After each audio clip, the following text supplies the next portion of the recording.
Have you ever kept something thinking, maybe I'll need this someday?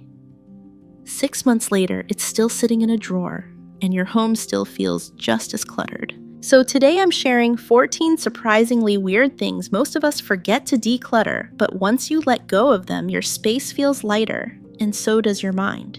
If you skip this video, chances are you'll keep wondering why your house still feels messy no matter how often you clean, because it's not always the big stuff.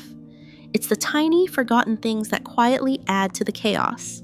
Before we dive in, I want to know which one of these do you think is still hiding somewhere in your home? Drop a comment below and let's see if it makes the list.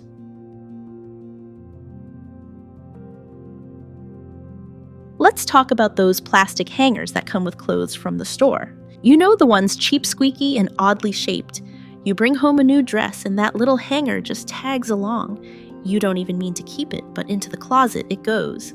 And before you know it, they've multiplied like gremlins. Here's the thing, they don't actually help. They tangle, they snap, and they make your closet look like a clearance rack. Worse, they blur your limits. When you have extra hangers, it's easy to keep squeezing in more clothes without noticing. Start with this simple rule: 1 set of matching hangers per person. That's it. If you buy something new, swap it out, not add on. And anytime you bring home something that comes on a hanger, ask yourself, would I choose this for my closet, or am I just keeping it by default? Decluttering hangers may sound small, but it's powerful. When your hangers match and your closet has breathing room, getting dressed feels calm, not chaotic. You're no longer staring at a jammed-up rail of clothes you don't even love. And if you're already feeling inspired to simplify, wait until we get to your kitchen. In an upcoming video, we'll look at all those tools and gadgets that promise convenience, but mostly take up space. It's eye-opening, and it might just change the way you use your kitchen every day. So be sure to subscribe so you don't miss it. But for now, let's keep going, because there are still plenty of surprisingly small things quietly cluttering up your home.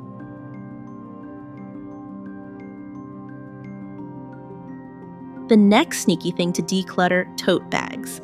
And not just any, I'm talking about the endless pile of reusable bags that somehow take over your home. We all love a good reusable bag. They're eco-friendly, practical, and somehow they just keep showing up. A gift from a friend, a giveaway from a store, a freebie at an event.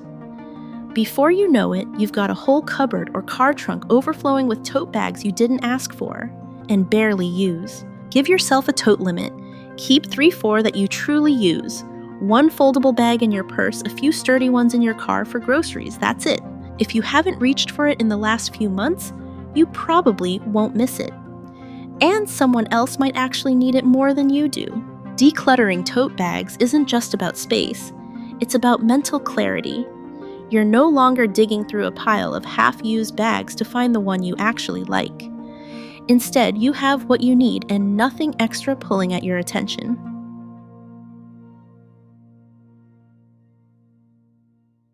The next item worth decluttering: those cords and chargers we keep just in case, even though we don't remember what half of them belong to.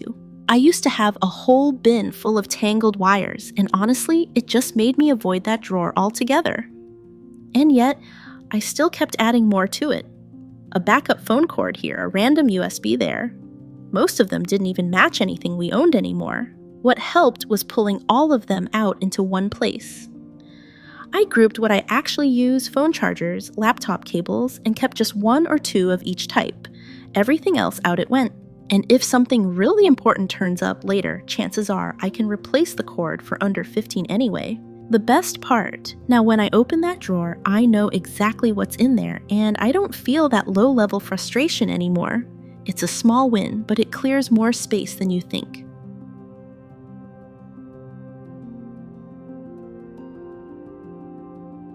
This next one hides in wallets, drawers, even old purses. Loyalty cards, old gym memberships, punch cards from cafes you don't even go to anymore. At one point, they felt useful, like proof you were saving money or being a regular. But over time, they turn into quiet clutter. They don't take up much space, but they do take up mental energy. You see them and think, oh, I should go back there, or maybe I'll need this again. But if it's been months, even years, and you haven't used it, it's okay to let it go. What helped me was pulling out every single card and asking one question. Do I actually go here anymore, or am I just keeping this out of habit?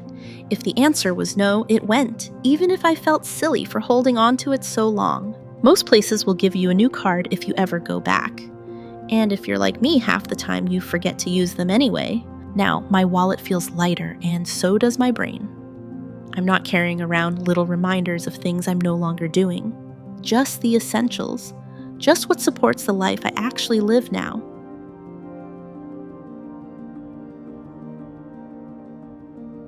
Let's move from what's in your wallet to what's hiding in your drawers, specifically that overflowing cup of pens, the one where half of them don't even write anymore. It sounds harmless, but it's surprisingly irritating. You go to jot something down, the pen fails. You try another, still nothing. Suddenly, a 2-second task turns into a small moment of stress. I used to keep every pen I came across free, ones old ones, broken ones I swore I'd check later, but when I finally sat down to test them, most of them had dried out long ago. Now I keep a single jar. Every few months I do a quick check. If it doesn't work immediately, it goes. No guilt, no what ifs. Because having only pens that actually work isn't about being picky, it's about feeling in control. Even in the tiniest corners of your home.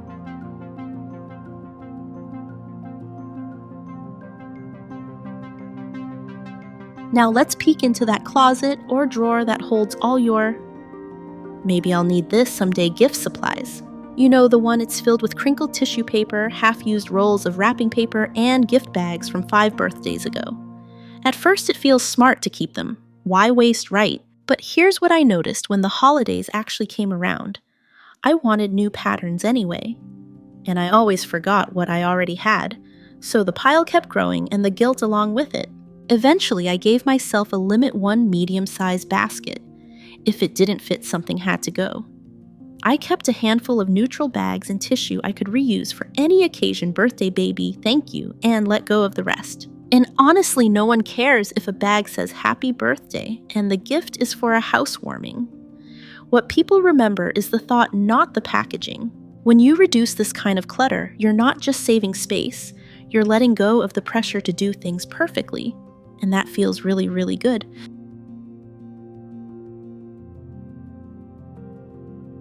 Let's shift into the living room and talk about those side tables. At one point, I thought they were useful. One next to the couch, one by the chair, one tucked in a corner just in case. But here's the truth, they weren't helping me. They were collecting. Mail cups, chargers, random toys. Every flat surface became a landing zone. And the more tables I had, the more stuff piled up. Eventually, I let them go. Now I use just one coffee table and a behind-the-couch console. Both serve multiple purposes, and more importantly, both have a rule clear at the end of the day. What surprised me most was how much calmer the room felt without all those tiny tables cluttering up the space. You don't have to toss everything, but ask yourself, is this table making your life easier, or just giving clutter a place to live?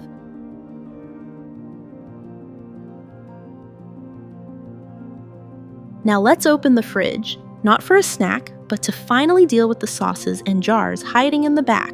You know the ones.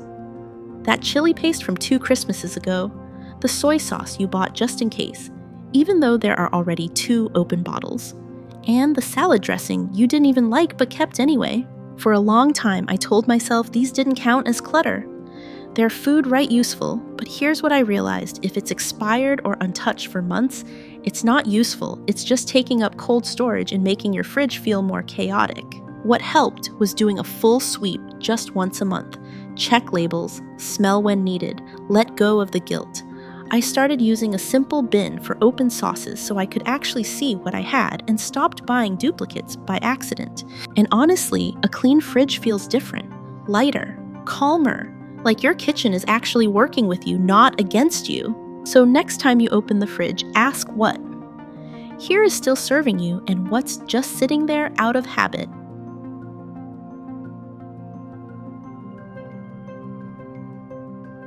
While we're still in the kitchen, let's check that bottom drawer. You know, the one filled with tools that seemed like a great idea at the time. Garlic presses, avocado slicers, apple corers, that thing you bought to cut pineapples more efficiently. They all promise to make life easier, but somehow they rarely leave the drawer. I had a phase where I collected gadgets like they were magic fixes, but honestly, most of the time I still reached for a regular knife. The fancy tools just added noise and made finding what I did use harder. Eventually, I asked myself, have I used this in the last 3 months? If not, it went. No drama, no shame, just honesty. Now I can open a drawer and immediately find what I need. No digging, no duplicates, no tools that guilt trip me every time I see them. And if one day I really need a pineapple cutter, I'll borrow it. Or I'll make do, because less stuff means more space, not just on the counter, but in my head.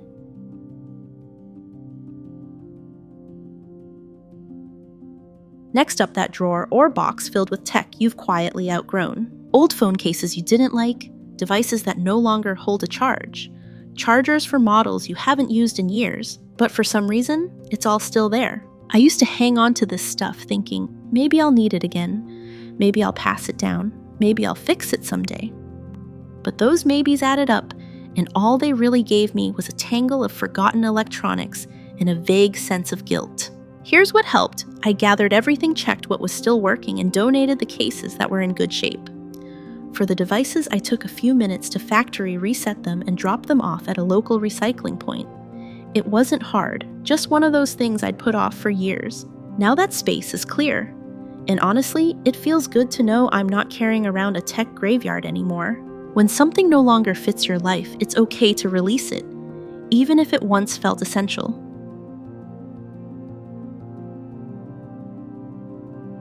Let's talk about something a little more emotional.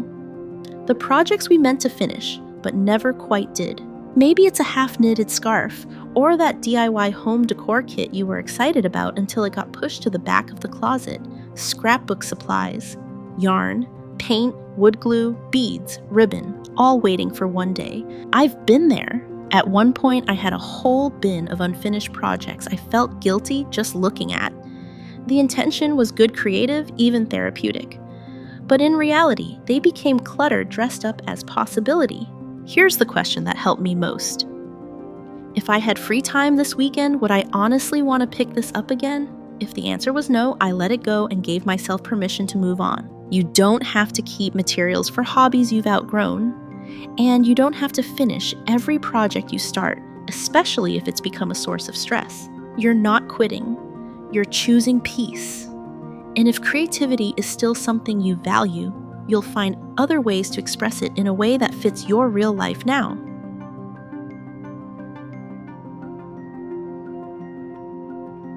This one hides in closets, under beds, and in someday boxes.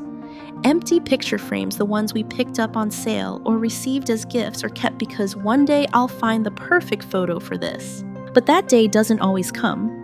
And in the meantime, those frames become silent reminders of things we meant to do but haven't. They carry this low-key pressure to fill, to hang, to finish.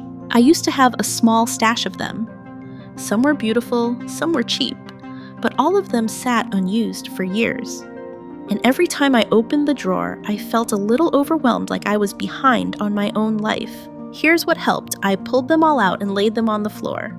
If I couldn't think of a photo I actually wanted to put in them right now, not someday I let them go. Now the frames I do have are filled with moments I love. They have meaning, they have a place, and there's no more guilt quietly stacked behind the closet door. Sometimes keeping less is what gives your memories room to breathe.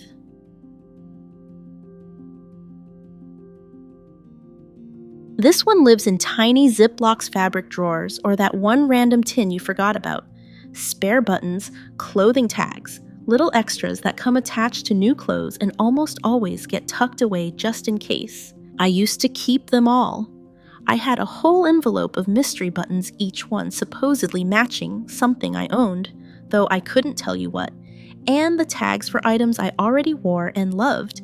Why was I still holding on to proof I bought them? At some point, I realized I'd never once used a spare button. Not because I didn't need one, but because I could never remember where I stored them or what they were for. Now, when I buy something new, I take 10 seconds, I cut the tag. If there's a spare button, I ask myself, would I actually sew this back on?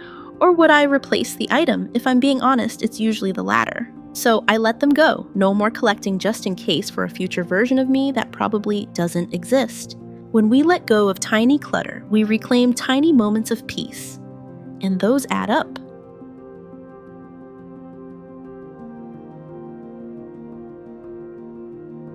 Let's head into the bedroom and take a closer look at your pillows. Not the pretty decorative ones, I mean the ones you actually sleep on. The one that used to be fluffy but now folds in half like a towel. The one you keep switching out in the middle of the night because your neck hurts. The one you swear you'll replace someday.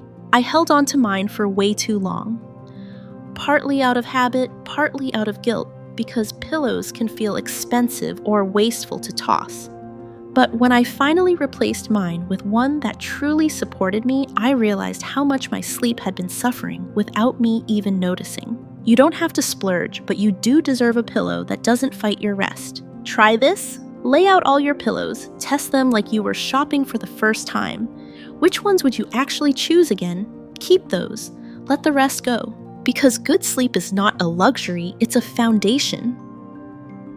And the little things like a supportive pillow are what quietly shape how you feel in the morning. Less neck pain, more rest, and zero pillow regret.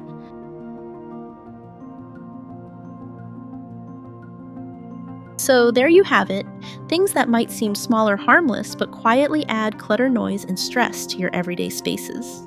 And here's the truth, letting go doesn't mean you've failed. It means you're choosing to make room for the version of your life that feels easier, lighter, and more aligned with where you are right now. You don't have to tackle all 14 at once. Just pick one. One drawer, one shelf, one I'll get to that later pile. That's where real change starts. And if this video helped you breathe a little easier, you'll love what's coming next. In the next video, we're heading back into the kitchen, not to cook, but to look at all those tools, containers, and must-have gadgets we've been told we need but never actually use. It's not about throwing everything out. It's about noticing what supports your daily rhythm and what just gets in the way. So hit subscribe if you haven't yet, and let's keep making space for a home that works for you.